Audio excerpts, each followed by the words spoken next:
Welcome, everyone. So Nora Laver is a professor in the departments of ophthalmology, pathology, and laboratory medicine at Tufts University School of Medicine, and in the division of oral and maxillofacial pathology at Tufts University School of Dental Medicine.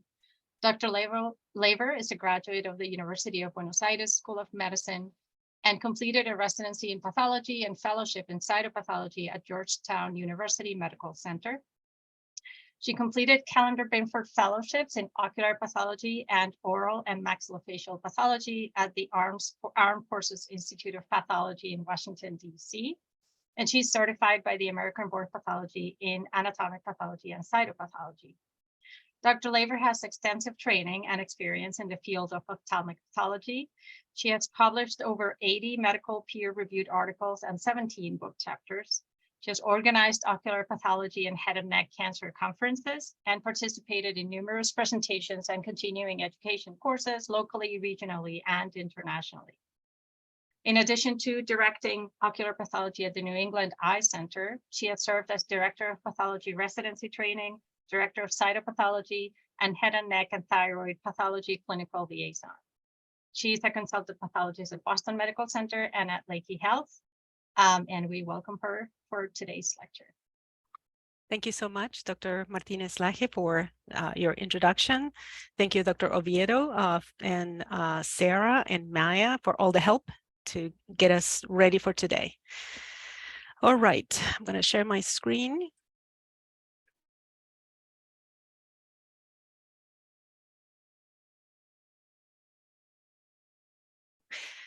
Today, I will like to go through the histopathological changes in retinas and eyes with a diagnosis of macular degeneration, age-related macular degeneration, diabetes, and other ischemic vascular diseases that you might want to have in the back of your mind as differential diagnosis as you make this as you look at these cases. I don't know what type of cases you have, if these are enucleations or if they're autopsy eyes, but hopefully you find the information useful for either one. So I'll talk a little bit about the normal retinal histology because it's hard to talk about abnormal if we can't remember the normal. Then we'll talk about ischemic vascular diseases, and as I like to describe mainly diabetes and review the slide, one of the slides that's on the Path Presenter online, and then a few words about hypertensive retinopathy, central retinal artery occlusion, and central retinal vein occlusion and branches. And then lastly, I'll talk about age-related macular degeneration and review the slide that's on Path Presenter online. Okay, when we talk about the retina, it's good to remember that it has two distinct layers that come from that line most of the posterior pole of the eye, and they come from the two cups of the optic nerve in development. This is actually, it's not a human development. This is a pig eye, and so here you see the neural retina, where there are traditionally 9 layers of the neural retina, neurosensory retina, in the inner portion of the optic cup, and then on the outer. From the outer portion of the optic cup, the retinal pigment epithelium. This is a pigmented layer that is at the bottom of the retina. Now, here we see the eye, an eye slide in all its glory, from the back to the from the front to the back, and when we talk about the retina, which is pointed here, the retina goes all the way from here to here. It's firmly attached in 2 areas: the optic disc head and the ora serrata. This is where the retina starts and the pars plana of the ciliary body ends. And because that's important, because it can easily become detached because of the RPE and the retina have like a virtual space. They're sort of tied together by a substance, but if that comes off, or like after death, it easily becomes detached. Elsewhere, the attachment is weak. In vivo, it's kept by intraocular pressure, the contact between the outer segments of the photoreceptors, the villi of the RPE have villi on the superior portion of them, and a mucopolysaccharide cementing substance that glue them together. Now the retina ends in the optic disc, the optic head, and where the nerve fiber layer is the one that's the most important one because it brings all the information back to the brain, to the cortex. Okay, so here we have the retina, the choroid, and the sclera. So we have all the those 9 layers of the retina. The retinal pigment epithelium, if you want to add the retinal pigment epithelium, would be the 10th layer, then the choroid and the sclera. The choroid, it's a very important nutrition for the outer, what's called the outer portion of the retina, and the vessels that are closest to the retinal pigment epithelium are smaller. That's the choriocapillaries, and then larger as they go towards the back. This person's retina, as you see, there's a lot of pigmentation here. Is because the melanocytes in this individual have melanin. If there are people who have the melanocytes but no pigment, okay, depends on your genetic pigmentation. And even at this magnification, you can see the outer segments of the photoreceptors, and you can see the cones that look like an ice cream cone, and the rods, which are sort of long, elongated. All right, so now we're going to look at it in a higher magnification. This is a thick section for EM, and here's a little drawing to help you go through all the layers. So again, we go back to the choroid, the RPE, the retinal pigment epithelium, which is the cuboidal layer of cells. That outer segment of the photoreceptors, and I would like to point out to two. I don't know if you cannot see it here, but anyway, about out here and here, though this is the outer limiting membrane, this is the inner limiting membrane made up by the Mueller cells. The Mueller cells, which are in the inner nuclear layer, send extensions and form these 2 layers, okay? So you have the outer segments of the photoreceptors, you have what's called the outer nuclear layer, the nuclei of the photoreceptors. They connect to the inner nuclear layer through the outer plexiform layer. The inner nuclear layer connect to the ganglion cells through the outer plexiform layer, and then the ganglion cells send their axons through the nerve fiber layer, which takes the information back to the brain. All right, just a few more things about the RPE, the retinal pigment epithelium. Is this cuboidal hexagonal cells. They have a lot of pigment, and they're sitting on it their own, because they're an epithelium. They're sitting on their own basement membrane called Brooks membrane. They vary in size depending on the location, and just like the retina, they extend, from the ora serrata to the optic disc, just like the retina. Okay, the RPE is very important, has many functions, maintains the adhesion with a neurosensory retina, provides a barrier between the choroid and the neurosensory retina.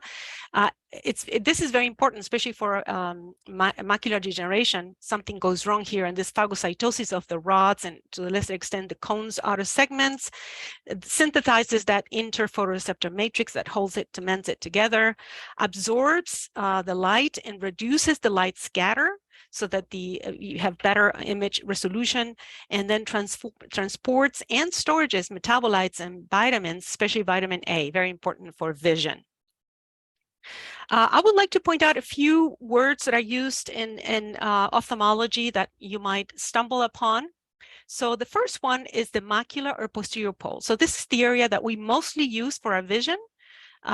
It's this large area between the branches of the central retinal artery and vein, as you can see here, between them. That's the macular or posterior pole. Then you have the fovea, which is a depression that's darker because there's has more vascularization. You can see the vascularization of the choroid through there. Has the same size of the optic disc, about 1.5 millimeters. And then in the center of that, you have the foveola, which is the area it's an acellular area. So here through that foveola, you can actually see through the choroid because that area is acellular. Okay, that foveomacular region is the area of sharp central vision. You see here something called the optical coherence tomography on the back of the retina. So you can see that area of maximal vision with the fovea and foveola. And loses all the layers. You can see that all the layers, a lot of the layers are lost. And here you have a thick section. And all you have are the photoreceptor layer, the external limiting membrane, which is right here, the outer nuclear layer, and the outermost portion of the outer plexiform layer, and a thin internal limiting membrane.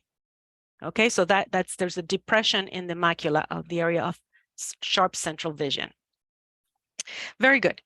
Now let's talk about diabetic retinopathy. Diabetic retinopathy, it's a very important disease. It's the leading cause of blindness and between the ages of 20 and 60 years of age in the US. This is a microangiopathy. As you know, it has diseases on all the capillaries and vessels of the body, including the retina, because the retina has a lot of small vessels and capillaries.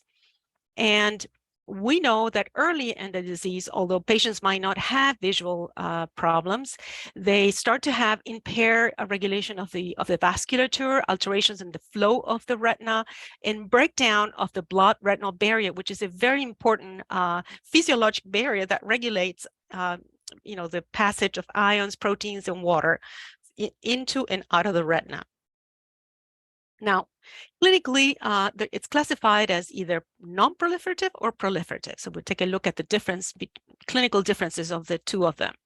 So the non-proliferative diabetic retinopathy has a lot of features. Here you have someone with a lot of stuff. So this person has hemorrhages, which are called dot and blot hemorrhages. It has cotton wool spots. This is not the greatest. I'll show you cotton wool spots in another image. They're more fluffy. The majority of this are hard exudates and microaneurysms, which you can see like little dots, microaneurysms. So all of that is called non-proliferative. The moment new vessels in the optic disc or in the retina and vitreous, and leading to vitreous hemorrhage, develop, then it's a proliferative diabetic retinopathy. In the past, what clinicians would do would be to burn those with laser, those new vessels, which would leave you with a lot less retina. And since the advent about 20 or more years ago of anti-VEGF injections, intraocular injections, that has changed completely the landmark of how to treat proliferative diabetic retinopathy and also macular degeneration. What are the first changes that occur in diabetes? Well, these are capillary changes. The first thing that happens is that the retinal capillary basement membrane of the capillary thickens. So this is the basement membrane of the capillary. This is the endothelial cell. Here you see a red blood cell inside of the lumen. And the second thing that happens is the loss of the mural cell or pericyte. This cell here, you can see it's all degenerated. So thickening of the basement membrane, loss of the pericyte. And then you have here a digest of the vessels of the retina. You can see the endothelial cells are elongated. The pericytes or mural cells are kind of more rounded. When they die, they leave what we call a pericyte ghost. You see the ghost there? So because there is loss of contact inhibition between the endothelial cells and pericytes, the pericytes are gone, the endothelial cells feel like now they can proliferate, do whatever they want. So microaneurysms are formed.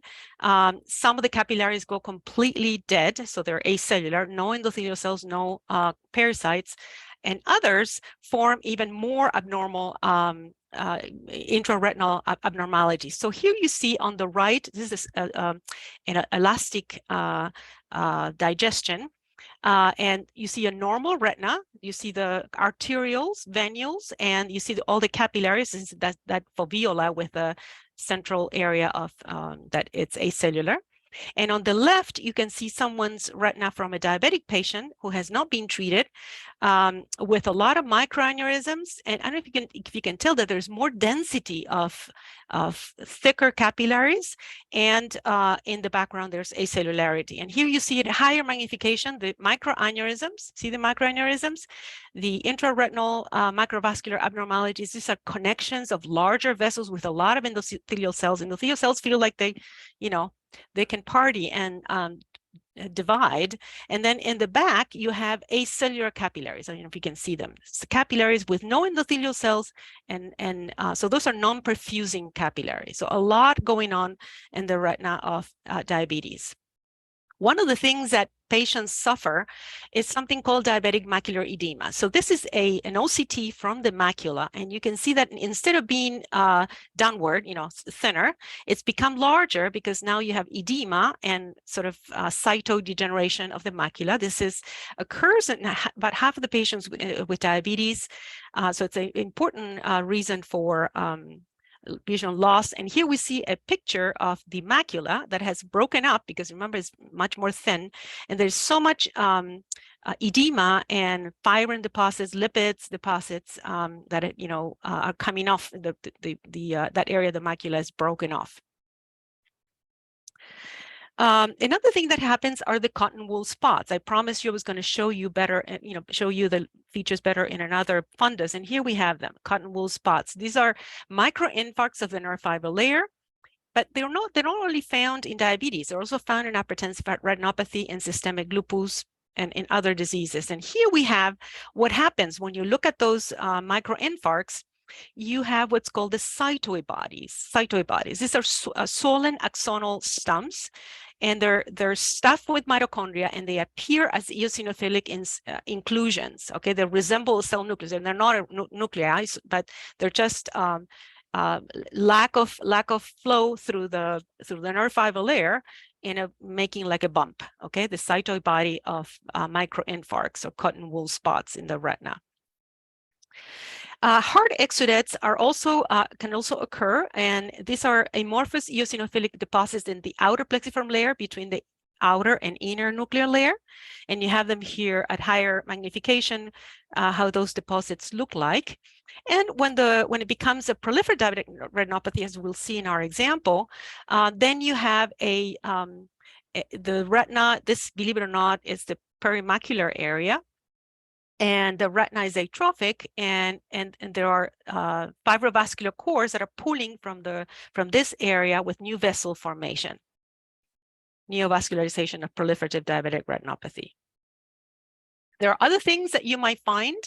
One of the things is iris neovascularization. Whenever there is inflammation in the back of the eye, there are new vessels in the anterior surface of the iris. So the anterior surface of the iris should be bumpy normally, and here is straight because there's a new vessel. You also see what's called lacy vacuolization of the iris. The two layers of iris epithelium that we all have become very enlarged and vacuolated because they have a lot of glycogen. The glycogen enters freely in hyperglycemia, and it has nowhere to go but inside of the cells. So it causes all these problems in the retinal capillaries and the iris. And then there is a diffuse thickening of the what's called the of the pigmented ciliary body epithelium, as you see here. That also occurs in diabetes, and we'll see that example also in our on the path presenters slide.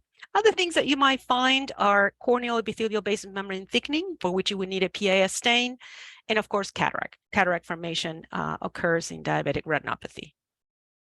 Okay, so now we will move to see if it. Let me know if you can see the slide. If you can't, then I'll stop the share and do it again. I don't know why this is not showing now. Here we go. Can everyone see the slide? Oops. Yeah, yes, it's there. Yep. Thank you. Okay, so this is what you have online. And at this magnification, you notice a few things that are abnormal. Hopefully you notice that the lens is cataractous and it's come off. However, even at this magnification, you can see that there's some pigment there. That means that this lens was really pushed forward, and part of the posterior iris epithelium got stuck to it because the lens was really pushed forward.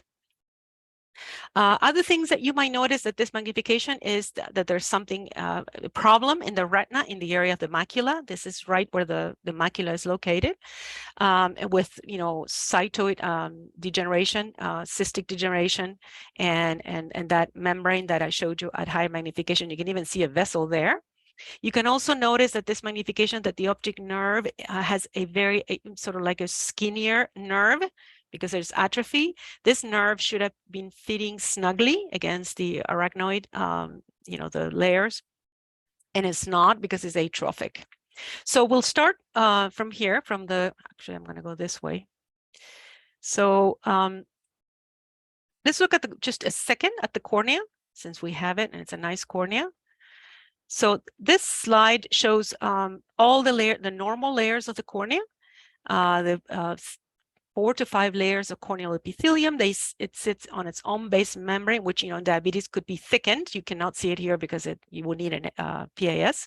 Then you have Bowman's layer, which is not a real basement membrane, but it's a specialized sort of stromal formation that protects the eye. The corneal stroma, which has this normal artifacts of fixation, these openings that look like holes. If they disappear, it's because it's edematous. Then decimates, which is a real basement membrane. Here's out of focus. Let's see if we can go here. Decimates, a real basement membrane with the endothelial cells, which are called endothelial cells, but they're not actual endothelial cells. These are from the neural crest cells. They're actually an epithelium, and they sit on their own basement membrane, which is decimates, and they produce that basement membrane all year long, all life long. Okay, one thing that you might notice, already you can see the lazy vacuolization of the iris. You notice that? You see the 2 layers of the iris epithelium are really thickened, and they have all these vacuoles because of all that glucose that is in there. The anterior iris stroma is normal, has the normal bumpy surface. But one thing that you notice here is that this is the trabecular meshwork, which goes all the way up to here. The last roll of the iris it's against the trabecular meshwork, so there's some sort of glaucoma here because the fluid cannot really get completely reabsorbed normally. Part of the angle is closed. Another thing that you may notice is that in the back of the ciliary body, but in the back of the iris, where you have the ciliary body, this is what's called the pars plicata of the ciliary body, the finger-like projections, and this is the pars plana, straight, and the muscle, smooth muscle of the ciliary body. And I don't know if you remember, I told you that in diabetes, there is a diffuse thickening of the basement membrane of the pigmented layer of this pars plicata of the ciliary epithelium. Okay, the non-pigmented layers to the outside, you can see it there.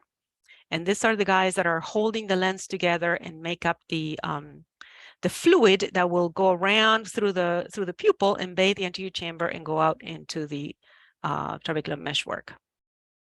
Very good. As I explained earlier, there is this pigment attached to the lens, which tells you that the lens was pushed forward. Here it became detached, but on both sides, you can see this is called a Bosse's ring. When the lens becomes attached, so attached to it's not supposed to be so close to the iris epithelium that the epithelium comes off. The lens is cataractus. This is all artifactual here. Now, when we look at the back of the eye, we see that here the retina looks detached, and as I told you before, because of where it comes from, the optic cup, that separation between the RPE and the retina, sensory retina, it's not difficult for that space, that virtual space, to become real. One way you can determine if it's a real retinal detachment or not is to see the photoreceptors. If the photoreceptors are still there, then it's an artifactual detachment. This is not a real detachment. Also notice that in this retina, there are no ganglion cells, pretty much, very few ganglion cells. So there are glaucoma just changes in the retina. And we knew there was glaucoma even looking at the anterior portion of the eye. Okay, so now we're going to go to the area of the perimacular area. And you can see here the retinal pigment epithelium. You can see the choroid. You can see the sclera. And in this area, you can see that there's there's edema, this cyst leading to atrophy and gliosis of the retina. And you can see that there's subretinal fluid. And you can also see the membranes that are pulling this area of the retina with neovascular vessel formation. And if you follow here, you can see there's a vessel. See the vessel? A nice vessel.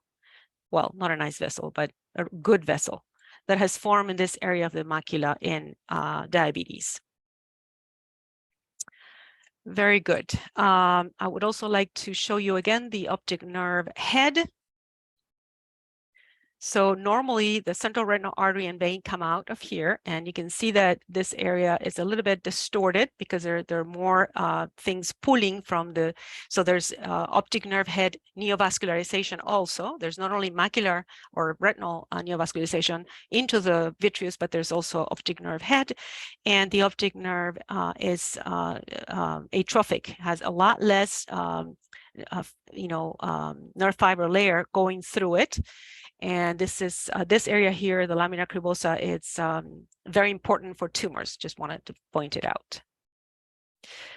Very good. We'll go back to our presentation. We can come back to that if you have questions. So one thing that I wanted to discuss in the differential diagnosis would be hypertensive retinopathy. It has some similar features. So systemic hypertension can produce changes in the retinal, choroidal, and optic disc circulations before even the narrowing that precedes the changes that occur in the vasculature. There is increased peripheral vascular resistance due to hypertension, and then the narrowing is due to intimal thickening, hyperplasia of the medial layer, and hyalinization and sclerosis. And so it can lead to occlusion of the arterioles, hemorrhages that are flame-shaped, and ischemia with the cotton wool spots that I just showed you in diabetic retinopathy. So here we see the back of an eye with the cotton wool spots. And then this edema, the macular, we call it a macular star or exudates in what's called the handless outer plexiform layer. And here we have a section through a retina of someone with malignant hypertension. You can see that the retina is not normal. There are a lot less cells than there should be. There's proteinaceous debris in the outer plexiform layer, and you can see both the choroidal and the retinal vasculature that have thickening and narrowing of the media of the vessel, with a lot of atrophy, with atrophy of the layers of the retina and subretinal exudates. Another disease that I would like to bring to your attention is either central or branch. They both kind of look the same on histopathology. So central will be the entire, it involves the entire retina artery. Branch will be just a portion of the retina if it's a branch of the central retina. It is a disease of, in general, older patients, and this is due to thrombosis of the vessel of the retinal artery. The thrombosis can be caused by a thrombus, an embolus from the somewhere else in the body, like the heart or the carotid arteries. It can also have localized atherosclerotic changes, or rarely a vasculitis leading to a central or branch retinal artery occlusion. The patients sometimes have suffered this thing called amaurosis fugax, which is a temporary loss of the vision on one eye that comes back, and then they lose completely the vision. The recovery is rare because imagine the retina without circulation very rarely falls apart, very rapidly dies, falls apart. So patients not only cannot see from that eye due to the retinal artery occlusion or branch, but also they have reduced life expectancy from other generalized body vascular diseases.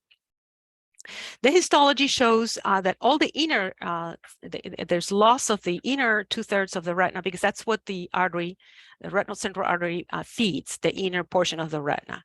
So here we have a patient who suffered a central retinal artery occlusion with something that's called the cherry red spot. That's because there's edema and ischemia of the entire retina. With that area that has no circulation, that is acellular, so you can see the choroid through, and it looks red, and so that looks like a cherry red spot, something that the clinicians look for. It's not only found on this disease, it's found in other diseases. And here we see the retina of someone who's had a central retinal artery occlusion with loss of the of all the layers, the nerve fiber layer, the inner nuclear layer, inner plexiform layer, and even part of the outer nuclear layer and outer plexiform layer. So this is what it usually looks like, atrophy of those inner layers. Now, the other subject that I wanted to discuss was central or branch retinal venous occlusion. So the artery can be occluded and the veins can also be occluded. This disease is fairly common. It comes after diabetic retinopathy and age-related macular degeneration. Those are the two most common diseases. And there are changes. So the central retinal artery and vein come together from the optic nerve disc into the retina, and there are changes in the lamina, in the central artery, the lamina cribosa, that lead to compression of the central retinal vein, and that leads to a turbulent flow and predisposes to thrombosis of the vessel. It occurs in two forms clinically. It can be a mild form, that it's smaller, less than 10 disc areas of non-perfusion, or a more severe, large area of ischemic of non-perfused retina. It's associated with hypertension, atherosclerosis, diabetes, and glaucoma. And so what happens is, imagine the artery is bringing in blood all the time, okay? But the vein cannot bring the flow back.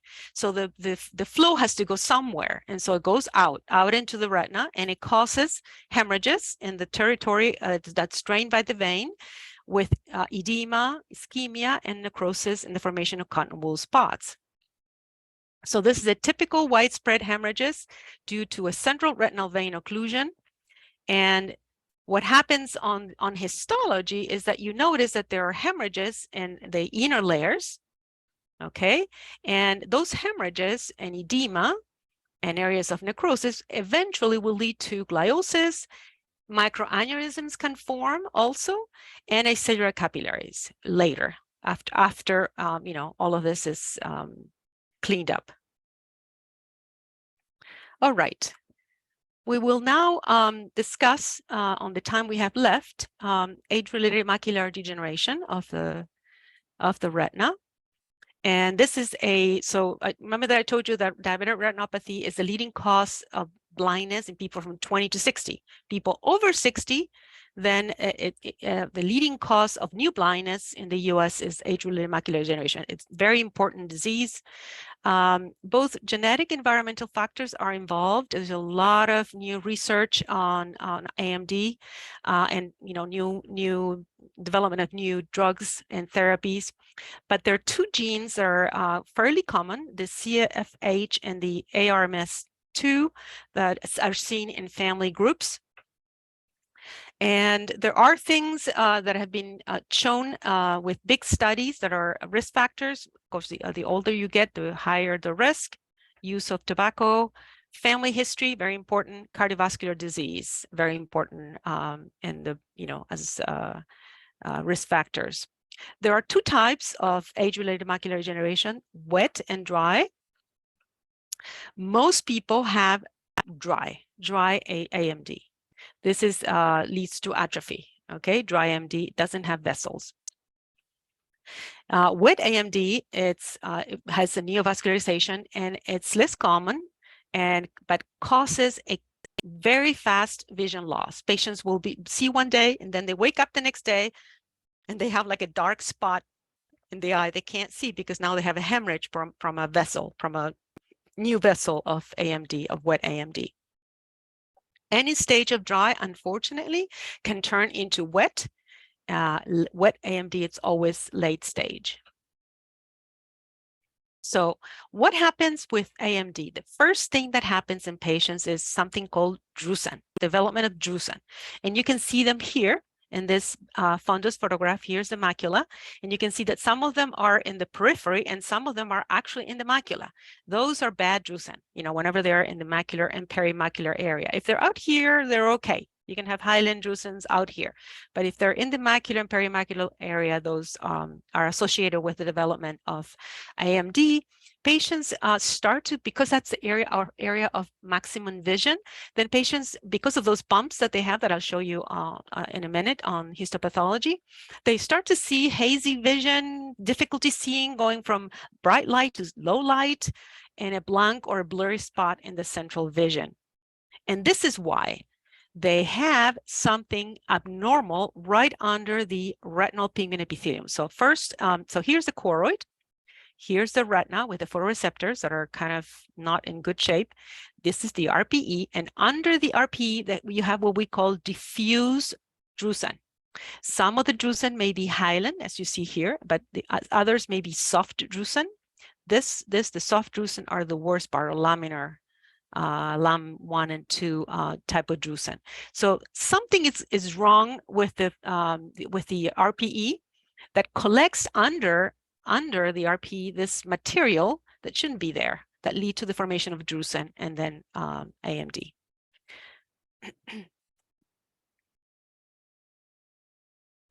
So in dry macular degeneration, patients in general have a gradual reduction of the central vision. You can see this is the area of most vision, okay? That posterior pole that we talked about at the beginning. Here's the optic nerve and the branches. So here you have somebody who has the entire posterior pole involved. Now we can see from out here, and you see these patients going like this, you know, looking on sideways, but you cannot, you don't have sharp vision. You don't have the central sharp vision. And so here in dry, the damage is limited to the foveo-macular area.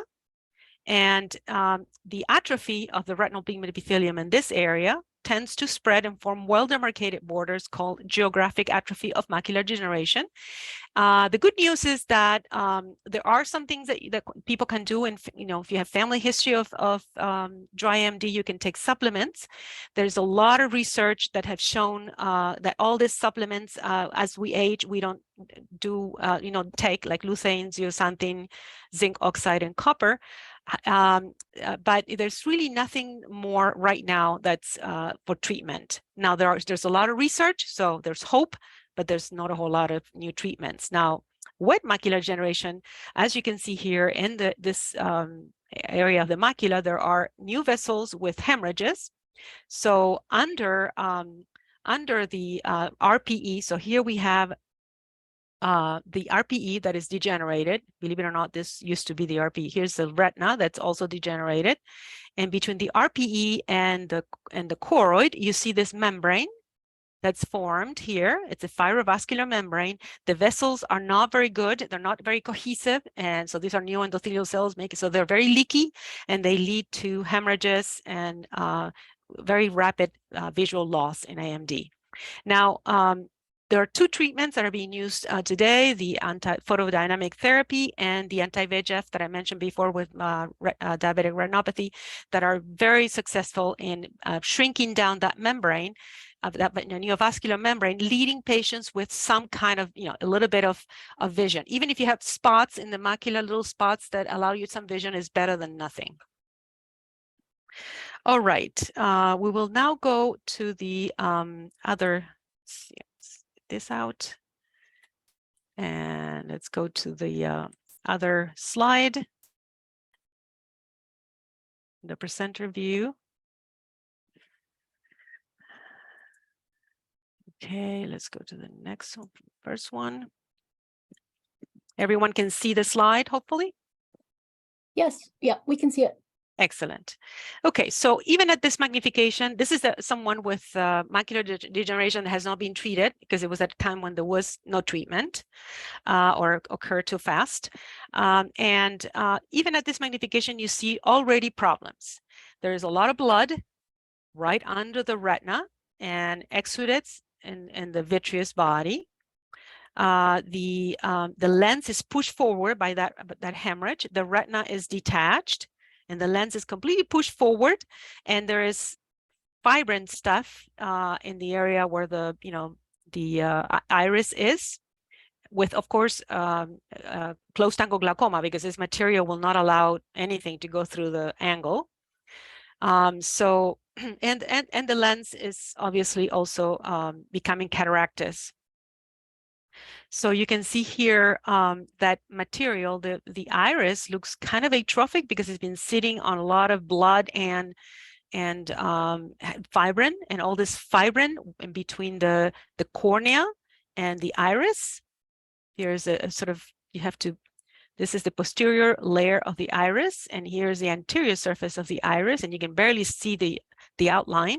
You can see the angle closure, and of course, there's going to be a pupillary membrane formed here with there's a lot of stuff, macrophages and debris. And the lens is very pushed forward, with the iris buckling forward. And because there is a complete detachment of the retina with atrophy of the retina in the back. And you can see that in that hemorrhage, you have a lot of pigment. The retinal pigment epithelium loves to give out pigment, okay? It has a lot of melanin and lipofuscin. And so it will, whenever there's hemorrhage, not only will be hemosiderin pigment, but also RPE pigment. The retina is gliotic, detached. You can barely, you can sort of find some of the layers, but it's hard to, tell a little bit of inner and outer nuclear layers. But it's, there are no photoreceptors, completely sort of degenerated. You can see a big exudate here.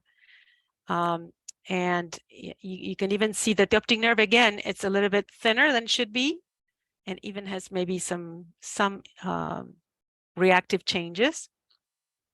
So in the area of the retina that's still attached, we notice that there's something abnormal. Let's see if we can go any higher. So this is the choroid, okay? The retina is here. And then I don't know if you see this material, the diffuse drusen, okay, under the RPE. Believe it or not, this is the RPE. You see the pigmentation there? That's the RPE. Okay, and this is the diffuse drusen. And between the drusen and the choroid, there's a membrane that's going above, from underneath, from the choroid underneath, goes above the retinal pigment epithelium. And that membrane, it's leaky and has led to this tremendous hemorrhage in the vitreous body and between the retina and the choroid. Hopefully you can see that. It's a mumble jumble a little bit, but that's why it's important to remember the normal, because when you see this, you're like, well, what am I? What's what? You can definitely see the internal imaging membrane here of the retina. The retina has no photoreceptor, ends there. Between the retina and the RPE, there is this new vessel, new vascular formation of wet AMD.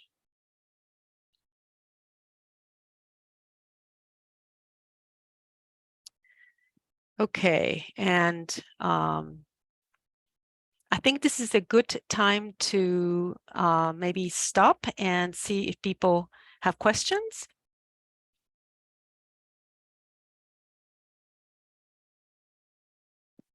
Anything that you notice on the slides that you want me to discuss?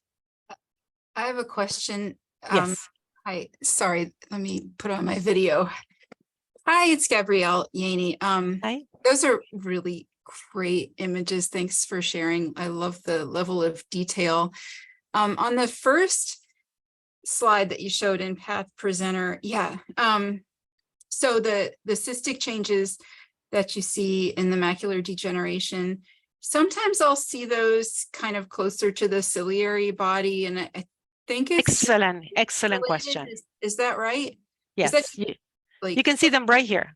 Oh, okay, yeah. We all have that. All of us have cystic stuff between, where the retina starts in the ora serrata. Okay, this is the end of the pars plana of the ciliary body. This is the beginning of the retina. We all have this cystic stuff. And if you see it in other places, is that no, that's abnormal? Indicative of, okay. Yeah. And then the other question I had was in the optic nerve head. I think you described that as neovascularization. And is it, is there a good way to, when the optic nerve protrudes like that, is that like papilledema? Is there a term besides neovascularization, or is that really the best way to just say neovascularization? Yeah, I don't know that there was papillary edema. That is a clinical diagnosis. Yeah, okay. You have a point that this seems larger than the normal optic nerve head is like this, but there's so much pulling here of new vessels pulling the whole thing that I don't know what how much of it is real. Yeah, no, I think what I notice here is the neovascularization. See this strand right here? Yeah, This I is see. very abnormal. So this is the peripheral, the peripapillary retina that's being pulled, and probably, you know, we don't see it on here, but there might be even some more vessels here, right, coming off the optic nerve head. Okay. All right. Thank you so much. You're I think welcome. there's a Thank you question for the questions. too. Yes. Yeah, thank you, Gabrielle. Nora, there's a question from the chat from Greg Wells that says, which immunohistochemistry or histochemical stains do you routinely do? On eyes?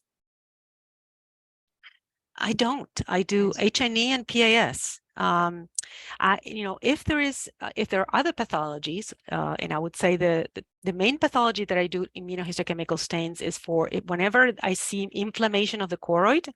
So a case like this that has so much inflammation or has had trauma, if you find inflammation of the choroid, then you want to rule out sympathetic ophthalmia. And sometimes, you know, the granulomatous inflammation is not that obvious, and it can also involve the retina. So I'll do CD68, you know, and lymphocyte kind of stains, CD3, CD20, whatever. But basically to rule out sympathetic ophthalmia. In a case like this, I find, now I'm a, you know, very conservative person.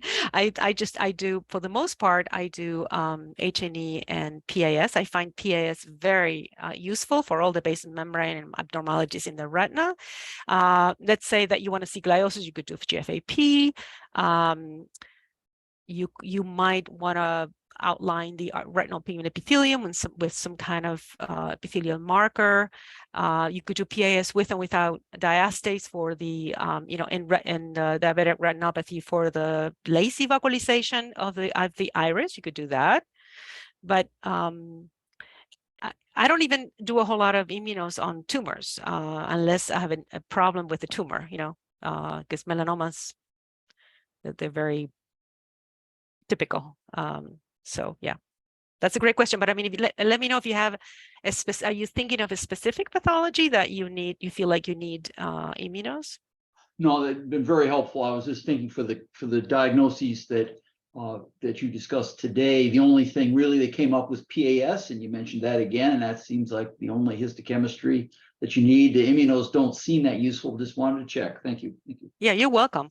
I mean, researchers have done complement stains of the drusen, because the drusen have a fat center surrounded by you know, the complement components. But that is research type of thing. You do need to have for the most part, a frozen tissue. So it's not really useful for regular unless you have a whole frozen eye, and you could do some direct immunofluorescence studies for, you know, paraffin embedded tissue. You couldn't do much for the drusen. But PAS will highlight them really nicely.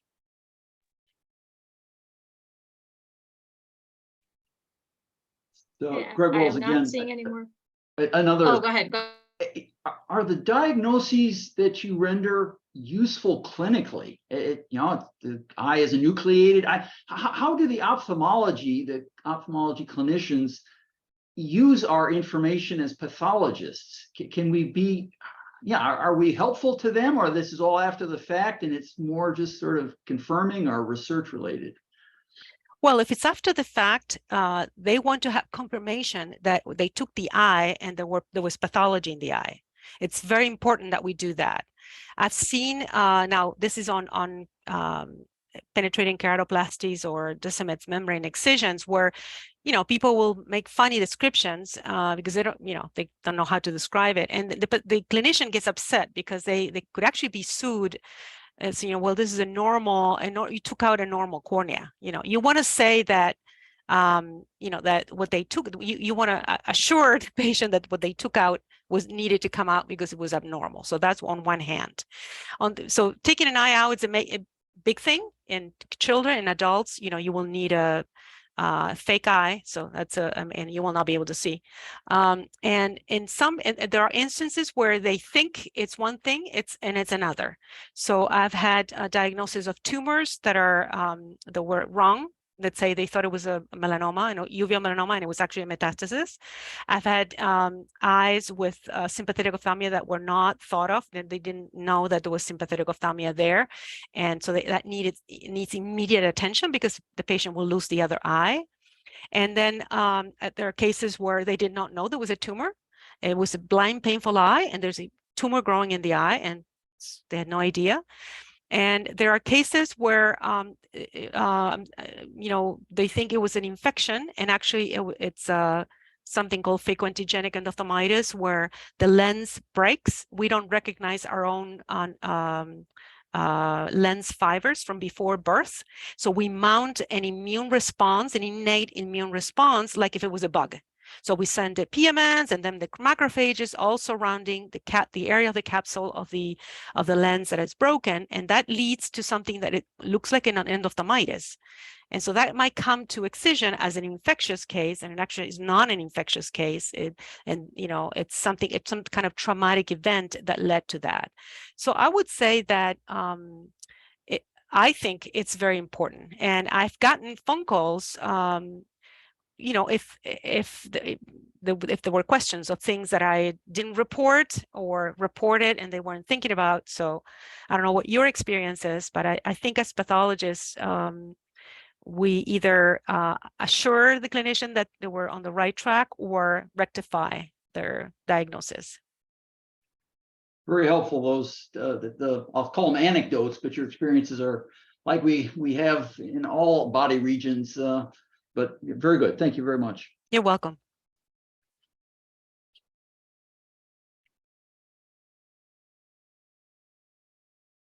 Any final questions today?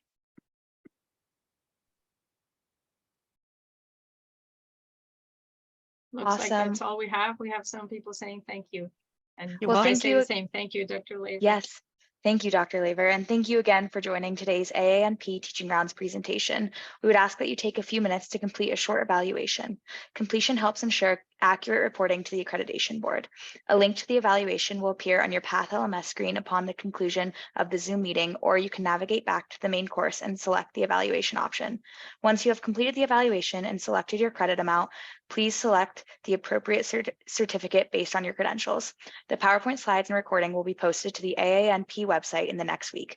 Thank you again, Dr. Laver, for an excellent presentation, and this concludes the session for today. Thank you very much. Bye, everyone.